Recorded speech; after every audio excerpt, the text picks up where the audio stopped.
এই থাম থাম, আবারও সেই একই কাজ করছিস? তুই কি রে, এতবার বারণ করলাম তার সত্ত্বেও কোনো কথা শুনিস না? হ্যাঁ রে, তোর কোনো কষ্ট হয় না নাকি তোর শরীরে কোনো দয়া মায়া কিছুই নেই? তুই আবারও জ্ঞান দিতে চলে এসেছিস কেন রে? তোর নিজের কোনো কাজ নেই? সব সময় আমার পিছনে তোকে পড়ে থাকতেই হবে? যা না, নিজের চরকায় গিয়ে তেল দে আর আমাকে শান্তি মনে খেতে দে, কেমন? সব সময় জ্ঞান দেয়, জ্ঞানী পণ্ডিত একেবারে।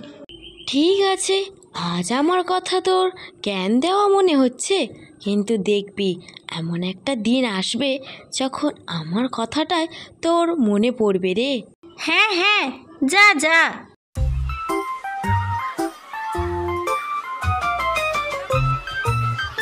ভাগলপুর জঙ্গলে একটি মুরগি ছিল, যে কিনা এতটাই হিংসাক্ত মনোভাবে ছিল যে সে নিজের পাড়া ডিম নিজেই খেয়ে নিত। কারণ তার মনে হতো সে নিজের পাড়া ডিম মানুষকে কেন খেতে দেবে। খুব শখ একেবারে, আমি পারবো ডিম আর ওই বদমাস মানুষের দল মজা করে খাবে। কি হচ্ছে একেবারে? আমার পাড়া ডিম আমিই খাবো, আমার অনেক পুষ্টি বৃদ্ধি হবে, যত পুষ্টি বৃদ্ধি হবে ততই ডিম। ও মুরগি দিদি, দেখেছো তোমার প্রতিবেশী মুরগির কাণ্ড? তা বা দেখবো না? কি বিবেকবোধ বলো তো, নিজের পাড়া ডিম কিনা নিজেই আত্মসাৎ করছে, একটুও খারাপ লাগে না? আর বলিস না রে, ভাবলেও কেমন জানি গায়ের মধ্যে কাঁটা দিয়ে ওঠে। কি করে যে পারে কি জানি বাপু। আমরা সারাদিন নিজেদের ডিম হাঁ করে লক্ষ্য দিই যাতে কোনো প্রকার ক্ষতি না হয়, আর আরে বাবা, মানুষদের খেতে দিবি না তো ঠিক আছে, তুই নিজেই নিজের ডিমের উপর তা দিয়ে সুন্দর সুন্দর বাচ্চার জন্ম দে। সেটাও তো করলেই পারে। জানিস টুনি, কতদিন হলো একটাও ডিম দিতে পারলাম না। আমার ছোট্ট ছোট্ট বাচ্চার স্বপ্নটা বোধহয় আর পূরণ হবে না রে। ঈশ্বর যেন আমাকে সেই সুযোগ আর দিচ্ছেই না, আর ও সুযোগ পেয়েও সুযোগের অপব্যবহার করছে।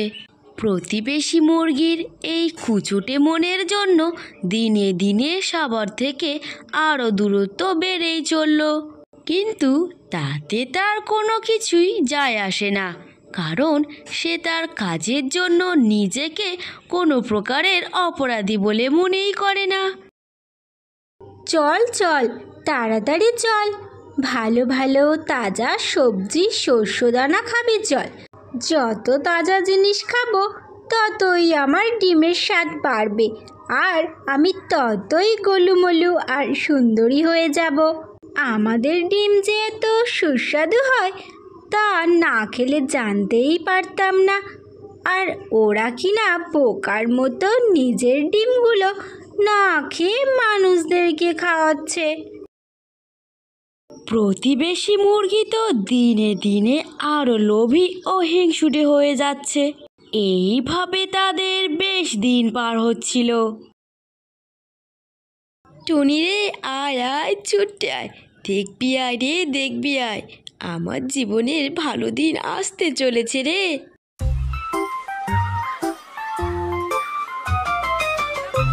কি হলো দিদি, কি হলো? দেখ টুনি, দেখ কতদিন পর আমি ডিম দিয়েছি। বাহ দিদি বাহ, এ যে খুবই খুশির খবর, খাওয়া কিন্তু দিতেই হবে। দেবো রে দেবো, ডিম ফুটে বাচ্চাগুলো সুস্থভাবে পৃথিবীর আলো দেখুক, দেখবি মন প্রাণ ভরিয়ে খাওয়াবো তোদের। আজকে তোমার খুশির দিন, তাই নাচছি তা দিন দিন, কি মজা কি মজা। ওরে ওরে, থাম থাম। সামান্য ডিম পেড়েছে, তা নিয়ে এত আনন্দের কি হলো? ডিম তো আমিও রোজ পারি, এদের যত সব আদিক্ষেতা। তা বলি দিদি, এত আনন্দ করার কি হলো?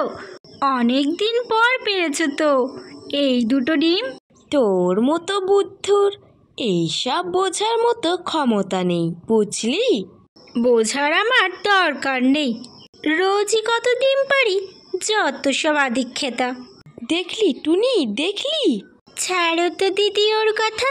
শোনো, ডিম দুটোতে সাবধানে তা দিও কেমন, আর একটু চোখে চোখে রেখো, না হলে কোন দিন হয়তো তোমার পাড়া ডিমটাও খেয়ে নেবে। ঠিক কথা বলেছিস রে টুনি। মুরগি অধিক আগ্রহের সাথে তার ডিমের উপর তা দিতে থাকে। ওইদিকে আরেকজন আনন্দের সাথে নিজের ডিমগুলো গপাগপ করে আত্মসাৎ করতে থাকে। এইভাবে তো তাদের বেশ দিন পার হচ্ছিল। অবশেষে মুরগির জীবনে খুশির দিন এলো। ওরে আমার বাচ্চারা, তোরা কি জানিস তোরা কত সুন্দর? টুনি আয়, দেখে যা আমার বাচ্চাদের। ডাকতে হবে না দিদি, এসে হাজির। দেখি দেখি, ওরে বাবারে কত সুন্দর। তাদের এত আনন্দ খুশি দেখে প্রতিবেশী মুরগির একটু ঈর্ষান্বিত হয়ে পড়ে। এত চিৎকার করার কি আছে? নাকি এখানে তোমরা একা বসবাস করো, আর কেউ করে না? দেখেছো দিদি, দেখেছো, গায়ে জ্বালা ধরেছে। দাঁড়াও দিদি, ওর পিছনে একটু লাগা যাক। ছেড়ে দে না টুনি, ওর পিছনে লেগে কি হবে? দাঁড়াও না, বলছি দিদি, দেখেছো তোমার বাচ্চাগুলো কত সুন্দর? টানা টানা চোখ, ছোট ছোট গাল, দেখলে চোখ জুড়িয়ে যায়। হ্যাঁ রে টুনি, তোর বাড়িতে কোনো কাজ নেই রে? সারাদিন মুরগি পাড়ায় পড়ে থাকিস? যা, চলে যা। আর হ্যাঁ, এমন বাচ্চা আরও অনেকেরই আছে, বুঝলি?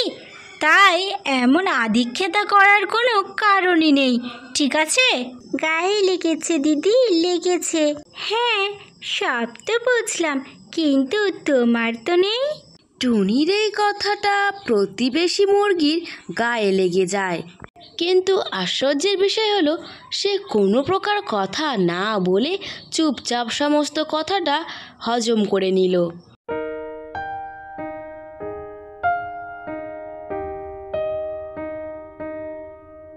এই টুনি, কি ব্যাপার হলো বলতো?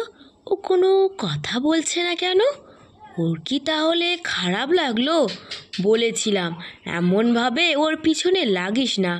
চুপ করো তো, ওর আবার খারাপ লাগা ভালো লাগা। দিদি, ওর দিকে মন না দিয়ে নিজের দিকে আর সদ্যজাত বাচ্চাদের দিকেই লক্ষ্য দাও কেমন? আমি এখন আসি। টুনি তো কথা বলে চলে যায়, কিন্তু টুনির বলা এই কথাটা মুরগির একেবারে হৃদয়ে লাগে। টুনি তো ঠিক কথাই বলেছে। আমি এতদিন লোভের বশবর্তী হয়ে নিজেই নিজের ডিমগুলো খেয়ে নিয়েছি। আজ যদি আমি ডিমে তা দিতাম, তাহলে আমারও সুন্দর সুন্দর বাচ্চা হতো, ঠিক ওর মতো। মুরগির মনে মনে ইচ্ছা হতে লাগলো সেও মা হবে, কিন্তু এতদিন লোভের বশবর্তী হয়ে সে যে হারে খেয়েছে, এখন সে আর ডিম পাড়ার ক্ষমতা রাখে না। তাই সে এখন মা হওয়ার ক্ষমতাও হারিয়ে ফেলেছে। বন্ধুরা, আমরা এখান থেকে কি শিখলাম? যে অন্যের শাস্তি বা ক্ষতি করতে গিয়ে কিন্তু আখেরে আমরা নিজেরা নিজেদেরকেই ক্ষতি করি।